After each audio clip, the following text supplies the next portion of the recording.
Hello viewers, welcome to my channel রসই ঘর। আজ আমি আপনাদের সঙ্গে শেয়ার করব আম কই ঝাল। রেসিপিটি খুবই সহজ এবং যারা কই মাছ খেতে পছন্দ করেন তাদের তো এটি অবশ্যই ভালো লাগবে এবং যারা পছন্দ করেন না তাদেরও ভালো লাগবে, এটা আমি আপনাদেরকে নিশ্চিতভাবে বলতে পারি। এখানে আমি 4 পিস কই মাছ নিয়ে নিয়েছি এবং এটাকে আমি লবণ, হলুদ এবং মরিচের গুঁড়ায় ভালোভাবে মাখিয়ে নিয়েছি।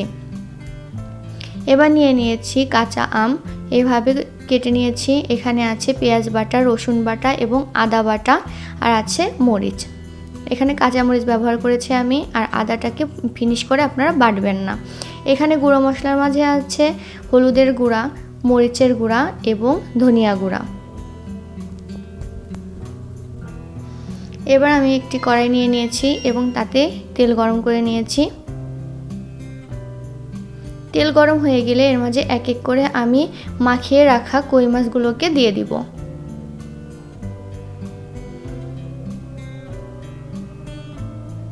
কই মাছগুলোকে আপনারা আপনাদের পছন্দ অনুযায়ী ভেজে নেবেন। একটু বেশি করে ভাজলেই আমার মনে হয় খেতে ভালো হয়, সেজন্য আপনারা আপনাদের পছন্দ অনুযায়ী কই মাছগুলোকে ভেজে নেবেন।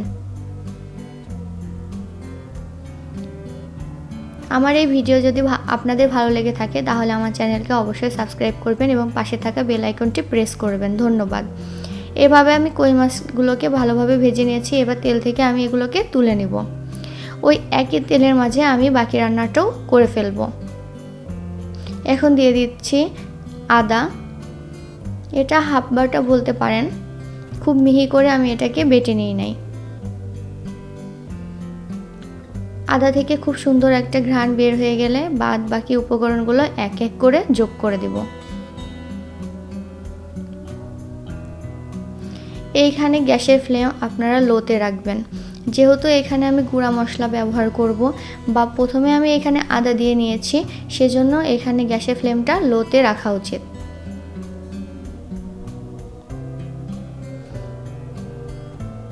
একটু টাইম নিয়ে ভালোভাবে নেড়েচেড়ে আদাটাকে ভালোভাবে ভেজে নেবেন।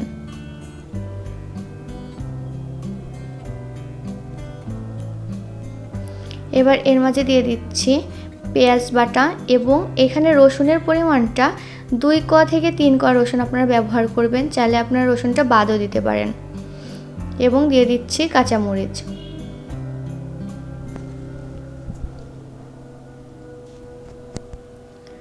এইখানে মাঝারি সাইজের তিনটা পরিমাণ পেঁয়াজ বাটা ব্যবহার করেছি।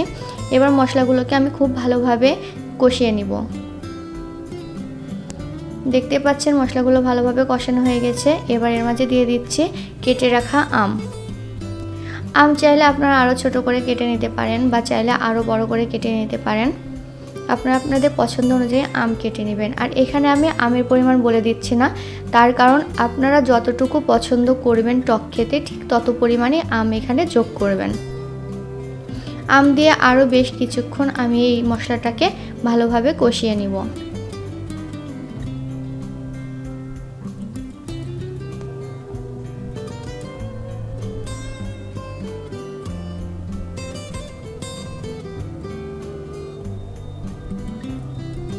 এবার এই পর্যায়ে দিয়ে দিচ্ছি পরিমাণ মতো লবণ। যেহেতু আমরা মাছ ভাজা তেলে রান্নাটা করছি, সেহেতু তেলের মাঝে একটু পরিমাণ লবণ থেকে যাওয়ার কথা, সেজন্য আপনারা লবণটা আপনারা অনুমান করে দিবেন। একবারে বেশি লবণ দেওয়ার দরকার নেই, দরকার পড়লে একটু টেস্ট করে পরে আবার লবণ যোগ করতে পারবেন, কিন্তু বেশি হয়ে গেলে সেক্ষেত্রে সমস্যা। এবার আমি গুঁড়ো মশলাগুলো ভালোভাবে দিয়ে দিচ্ছি।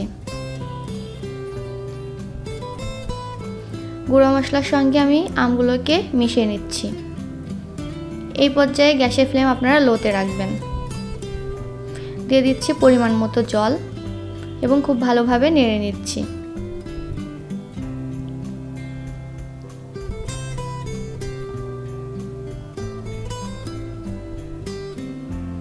এই পর্যায়ে আমটাকে আমি ঢাকা দিয়ে রাখবো। আমটাকে ততক্ষণ পর্যন্ত ঢাকা দিয়ে রাখবো যতক্ষণ না পর্যন্ত এই আমটা ভালোভাবে গলে যায়।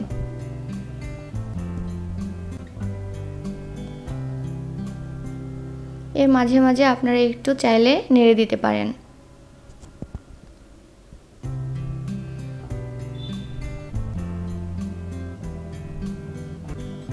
এইভাবে দেখবেন যে আমটা গলে গিয়েছে কিনা।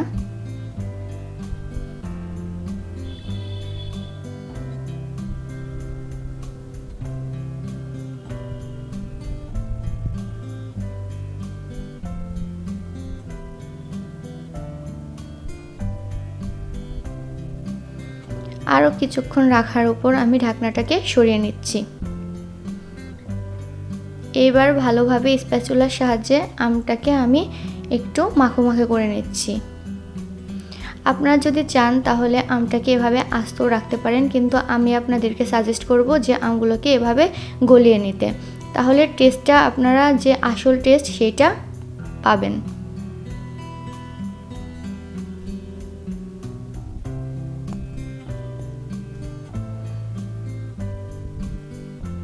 এই পর্যায়ে দিয়ে দিচ্ছি চিনি। চিনি দেওয়ার কারণে আপনার এই আমের টক এবং ঝালটা একটা ব্যালেন্স হয়ে যাবে। আর যারা চিনি খেতে পছন্দ করেন না তারা চিনিটা বাদ দিয়েও খেতে পারবেন, কিন্তু যাদের চিনি খেতে কোনো সমস্যা নেই তারা অবশ্যই এখানে চিনিটা যোগ করবেন।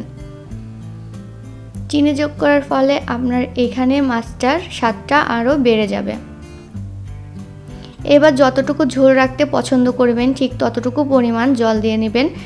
আপনাদের পরিমাণ মতো আন্দাজ করে জলটা দিয়ে নেবেন এবং ঝোলটা যখন ফুটে উঠতে শুরু করবে তখন এক এক করে মাছগুলো দিয়ে দিবেন ঝোলের মাঝে।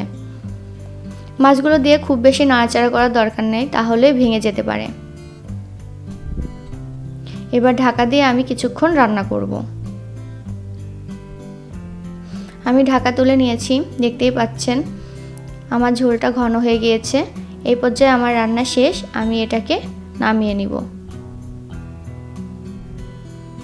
এই রেসিপিটা খুবই অন্যরকম এবং খুবই কম সময় লাগবে আশা করি। দেখতেই পেলেন খুব কম উপকরণ এবং ঘরোয়া উপকরণ দিয়ে আপনারা এই রেসিপিটা তৈরি করতে পারবেন। আমার ভিডিওটা এতক্ষণ দেখার জন্য আপনাদেরকে অসংখ্য অসংখ্য ধন্যবাদ। আর আমার এই ভিডিওটা যদি আপনাদের ভালো লেগে থাকে তাহলে আপনার বন্ধু বান্ধবদের সঙ্গে এই ভিডিওটা শেয়ার করবেন।